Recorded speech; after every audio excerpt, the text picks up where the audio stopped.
अस्सलाम वालेकुम। क्या हाल चाल है आप सबका। मैं उम्मीद करती हूँ आप सारे ठीक ठाक होंगे, खैर खैरियत के साथ होंगे। मैं भी ठीक हूँ, अल्लाह ताला का शुक्र है। तो अभी सुबह का वक्त हो रहा है और मैं नाश्ता करने लगी हूँ। नाश्ते में आज सिर्फ मैं जाम और टोस्ट लूँगी और थोड़ा सा मक्खन। मक्खन मुझे बहुत अच्छा लगता है। मैंने कभी माजरीन वगैरह इस्तेमाल नहीं किया, हमेशा मक्खन ही हम लोग इस्तेमाल करते हैं। ये वाला जाम मुझे बहुत अच्छा लगता है इस कंपनी का, और ये वाला सिर्फ मॉरिसन ही में मुझे मिलता है और अमेज़ॉन से। टेस्को एस्टा वगैरह में मैंने इसको कभी नहीं देखा। देखिए कितना प्यारा मौसम हो रहा है, प्यारे प्यारे फूल खिले हुए हैं। आपके घर में गार्डन है तो आप वॉक पे ज़रूर जाया करें। अगर गार्डन नहीं है आपके घर के पास, पार्क वगैरह है, तो वहाँ पे वॉक किया करें। सेहत के लिए भी अच्छा होता है। और हरी हरी घास पे, ठंडी ठंडी गीली घास पे नंगे पाँव वॉक किया करें तो बहुत आदमी फ्रेश फील करता है, तरोताज़गी फील होती है, टेंशन दूर हो जाती है एक तरीके से। बल्कि हरी भरी घास और पौधों को देखने से नज़र को भी ताकत और तवानाई मिलती है। आजमा के देखिएगा। मेरे पास कुर्तों की काफ़ी कलेक्शन है और आज मैं उनमें से चंद एक आपको दिखाऊंगी। उम्मीद करती हूँ आप पसंद करेंगे। सारे एक साथ तो नहीं मैं दिखा पाऊँगी क्योंकि काफ़ी सारे हैं, लेकिन थोड़े थोड़े करके दिखाती रहा करूँगी। ये सारे अनसिले कपड़े हैं जो बैग्स में, बोरियों में भरे पड़े हैं, और मैं सोच रही हूँ कि कपड़े सीना सीख के लूँ क्योंकि सिलाई का ख़र्चा ही बच जाएगा। मैंने आपको बताया था ना कि मैंने येलो कलर के बहुत सारे कुर्ते लेके रखे हुए थे, तो ये भी आका नूर का है, येलो कलर का कुर्ता है। इस पे बड़ी खूबसूरत सी वाइट और थोड़ी सी पिंक कढ़ाई हुई हुई है। जैसा कि मैंने पहले की वीडियोस में भी बताया है कि मुझे कढ़ाई वाले कपड़े बहुत अच्छे लगते हैं। इसके अलावा कलर्स मुझे तकरीबन सारे ही अच्छे लगते हैं। लाइट कलर्स भी अच्छे लगते हैं, डार्क कलर्स भी अच्छे लगते हैं। वैसे अक्सर ख़वातीन को शॉपिंग करने का बहुत शौक़ होता है। शॉपिंग पे मुझे एक मज़े का किस्सा याद आ रहा है। हमारी एक रिश्तेदार खातून है, तो एक दफ़ा जब वो मिलने के लिए आई तो हम ये देख के हैरान हो गए कि उन्होंने दोनों पाँव में मुख्तलिफ़ डिज़ाइन के जूते पहने हुए थे। जब उनसे इस बारे में पूछा गया तो यकीन माने वो खुद भी हैरान परेशान हो गई। बकौल उनके उन्होंने कई महीने से ये जूते ख़रीदे हुए और इसी तरीके से पहन रही हैं और उन्हें एहसास तक नहीं हुआ इस बात का कि दोनों का डिज़ाइन मुख्तलिफ़ है। उनकी इस बात ने हमें मज़ीद हैरान परेशान कर दिया। नहीं जी, एक और पीला कुर्ता निकला है, लेकिन ये आगा नूर का नहीं है, ये खादी का है और इसके गले से कढ़ाई शुरू होती है और दामन तक जाती है। इस पे बड़े प्यारे से टसल्स लगे हुए हैं, बड़े से, मुझे बड़े क्यूट लगते हैं, बहुत प्यारे लगते हैं। ये मैं वीडियो में आगे चल के आपको बताऊंगी कि मैंने इनको क्या नाम दिया हुआ है। इसके दामन पे भी बड़े मज़े की कढ़ाई हुई है और इसके बाजुओं पे भी सेम ही कढ़ाई हुई हुई है। बड़ी कलरफुल सी कढ़ाई है और पीले रंग पे कुछ ज़्यादा ही नुमाया लग रही है। ये ब्लू वाला सूट भी खादी का है और इस पे जो कढ़ाई हुई हुई है इसका कोई मखसूस नाम है, लेकिन अभी मेरे दिमाग से निकल गया है, मुझे याद नहीं आ रहा कि इस किस्म की कढ़ाई को क्या कहते हैं। और बाजुओं पे इस तरीके से कढ़ाई हुई हुई है, शोल्डर से लेके नीचे तक। ये भी बड़ा प्यारा सूट है। ये वाला कुर्ता बहुत प्यारे ग्रीन शेड में और इस पे डार्क पिंक कढ़ाई हुई है। पहले मेरे पास ऐसे बहुत सारे कपड़े होते थे जो ग्रीन के साथ कंट्रास्टिंग कलर्स में होते थे, जैसे ग्रीन शलवार हुई तो उसके साथ रेड कमीज़ या पिंक कमीज़ और उसके साथ ग्रीन फ्लैपर वगैरह। इस तरीके के कपड़े मुझे बहुत अच्छे लगते थे। आपको एक मज़े की बात मैं बताती हूँ कि जब भी मैं टसल्स वगैरह देखती हूँ तो मैं कहती हूँ कि देखो कितने प्यारे फुमले लगे हुए हैं। अब पता नहीं इनका फुमले कहाँ भी जाता है कि नहीं, या ये लफ्ज़ मेरे दिमाग में कहाँ से आ गया है, लेकिन बहरहाल जब भी मैं इनको देखती हूँ तो मैं इनको यही कहती हूँ। तो ये वाला जोड़ा भी खादी का है और इस पे भी पिंक कढ़ाई हुई है।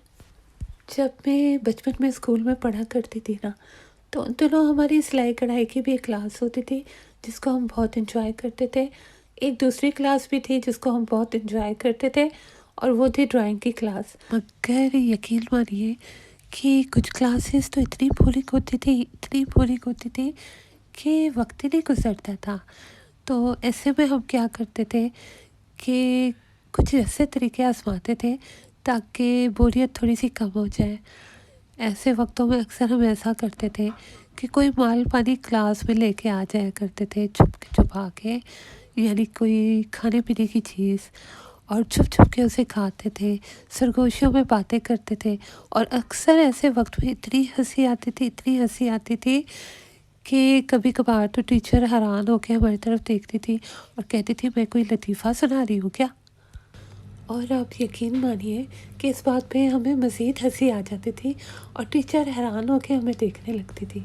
तो मेरे ख्याल में बहुत बातें हो गई हैं कुर्तों की, तो अभी कुछ और गल्ला शल्ला कर ली जाए क्योंकि दुनिया में बहुत कुछ रखा है कुर्तों के सिवा। तो आज हम शॉपिंग करने के लिए आए थे अपनी एशियन ग्रोसरी शॉप में और थोड़ी बहुत सी शॉपिंग की थी और फिर जल्दी जल्दी से हम घर चले गए थे। पता नहीं क्या बात है, आज घर जाने की कुछ ज़्यादा ही जल्दी लगी हुई थी। तो ये सामान था, मैं घर जाके नहीं दिखाने वाली, इसलिए यहीं देख लीजिए कि क्या क्या लिया है और गैस मार लीजिए। ये जो शॉप है ना, ये बहुत चलती है और अक्सर यहाँ पार्किंग की जगह भी बहुत मुश्किल से मिलती है। हालांकि और भी दुकानें, पर अपनी अपनी शायद लक की बात होती है, कोई दुकान ज़्यादा चलती है। तो आज की जो रेसिपी मैं आपको बताऊंगी, बल्कि 2 रेसिपीज़ बताऊंगी। एक तो होंगे हांडी कबाब, जो बहुत मज़े के बनते हैं और अक्सर हम बहुत बनाया करते हैं। इसके अलावा मैं इंग्लिश स्टाइल का बर्गर बताऊंगी और इसी कीमे में से मैं दोनों चीज़ें आपको दिखाऊंगी और बना के बताऊंगी। तो सबसे पहले आपको मैं बर्गर की रेसिपी बताती हूँ। इसके लिए आमलेट कट प्याज डालें, काली मिर्चें डालें, लहसुन पिसा हुआ डालें। आप मस्टर्ड सॉस भी इसमें मिला सकते हैं अगर आपको उसका टेस्ट पसंद है तो, वरना स्किप कर दें। इसके अलावा मिक्स हर्ब्स डालें, एक पूरा अंडा डालें, लेकिन मैं इसमें अंडे की जर्दी डालूँगी और थोड़ा सा अंडे की सफ़ेदी इस्तेमाल करूँगी।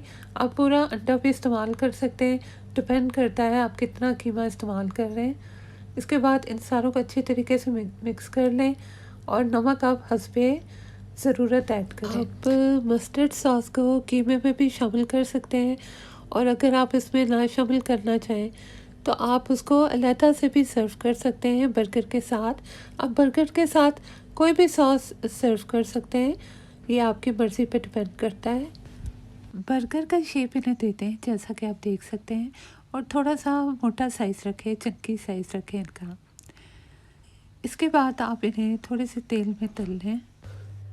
ये बहुत मज़े के बर्गर तैयार होते हैं और साथ आप इनके फ्रेंच फ्राइज़ भी सर्व कर सकते हैं और मैश पोटैटो भी सर्व कर सकते हैं, मटर भी सर्व कर सकते हैं, यानी आपके ऊपर डिपेंड करता है। यानी कि दूसरे लफ्ज़ों में जो भी चीज़ घर में मौजूद है, अवेलेबल है, वो आप इसके साथ झटपट तैयार करके सर्व करते हैं। एक्सपेरिमेंट करने से, वेरिएशन करने से आप बिल्कुल ना घबराएं क्योंकि इससे नई नई चीज़ें ईजाद होती हैं। मैंने इन बर्गर्स को तिल वाले बनों के साथ सर्व किया था और वो बहुत प्यारे मीठे मीठे से थे।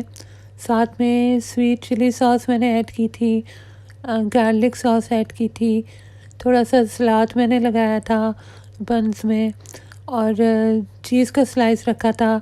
इसके साथ ये बन रख के मैंने बर्गर बना लिया था। अब आते हैं अपनी दूसरी रेसिपी की तरफ जो कि हांडी कबाब है। ये भी बहुत मज़े के बनते हैं और हम अक्सर बनाया करते थे। इसके लिए सबसे पहले आप प्याज को लाल कर लें और फिर आप उसे पीस लें। मैंने मोटा मोटा कूट लिया है। कबाब में आप यानी कीमे में आप काली मिर्चें डालें, थोड़ी सी लाल मिर्चें ऐड करें, हस्बे ज़रूरत गार्लिक और जिंजर पेस्ट ऐड करें, वो भी हस्बे ज़रूरत, नमक ऐड करें, बारीक कटा हुआ प्याज डालें और उसके लंबे लंबे सीख कबाबों की तरह कबाब बना लें। कबाबों को आप तेल में फ्राई कर लें, थोड़ा सा कलर दे लें। इसके बाद कुटे हुए प्याज में आप अदरक लहसुन पेस्ट और हरी मिर्च का पेस्ट डाल के उसको थोड़ा सा फ्राई करें। उसके बाद उसमें आप मसाले ऐड करना शुरू करें, नमक डालें, पिसा हुआ धनिया ऐड करें, लाल मिर्चें ऐड करें, हल्दी पाउडर ऐड करें और 1 मिनट के लिए इस मसाले को भून लें ताकि इसका कच्चापन चला जाए और खुशबू आने लगे। अब आप इसमें टमाटर ऐड करते हैं और मैं 2 टमाटर इस्तेमाल कर रही हूँ। ये आपके ऊपर डिपेंड करता है कि आप कितने टमाटर डालेंगे। टमाटरों को आप इस मसाले के साथ 1-2 मिनट के लिए भून लें ताकि टमाटर थोड़े से नरम हो जाएं। उसके बाद आप इसमें कबाब ऐड करते हैं और फिर उसमें पानी ऐड करके इसे हल्की आंच पे रखते हैं। जब ग्रेवी थोड़ी सी थिक होने लगे तो एंड में आप इस पे हरा मसाला छिड़क दीजिए, ढेर सारा हरा धनिया और हरी मिर्चें ऊपर से छिड़क दीजिए और आपके हांडी कबाब तैयार हो जाएंगे। हम अक्सर ये डिश बनाते हैं और बहुत मज़े की बनती है। आम कबाब तो क्योंकि ड्राई से होते हैं तो इसके साथ थोड़ी सी ग्रेवी भी होती है। जब कभी भी आप इस रेसिपी को बनाएंगे तो मुझे ज़रूर बताइएगा कि ये कैसी बनी थी।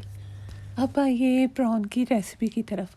मैं प्रॉन बहुत से तरीके से बनाती हूँ और कभी स्वीट एंड सॉर बनाती हूँ टमाटो केचप के साथ, कभी स्वीट चिली सॉस के साथ, कभी देसी तरीके से क्योंकि बनते तो हम देसी ही हैं, और कभी हरे मसाले के साथ।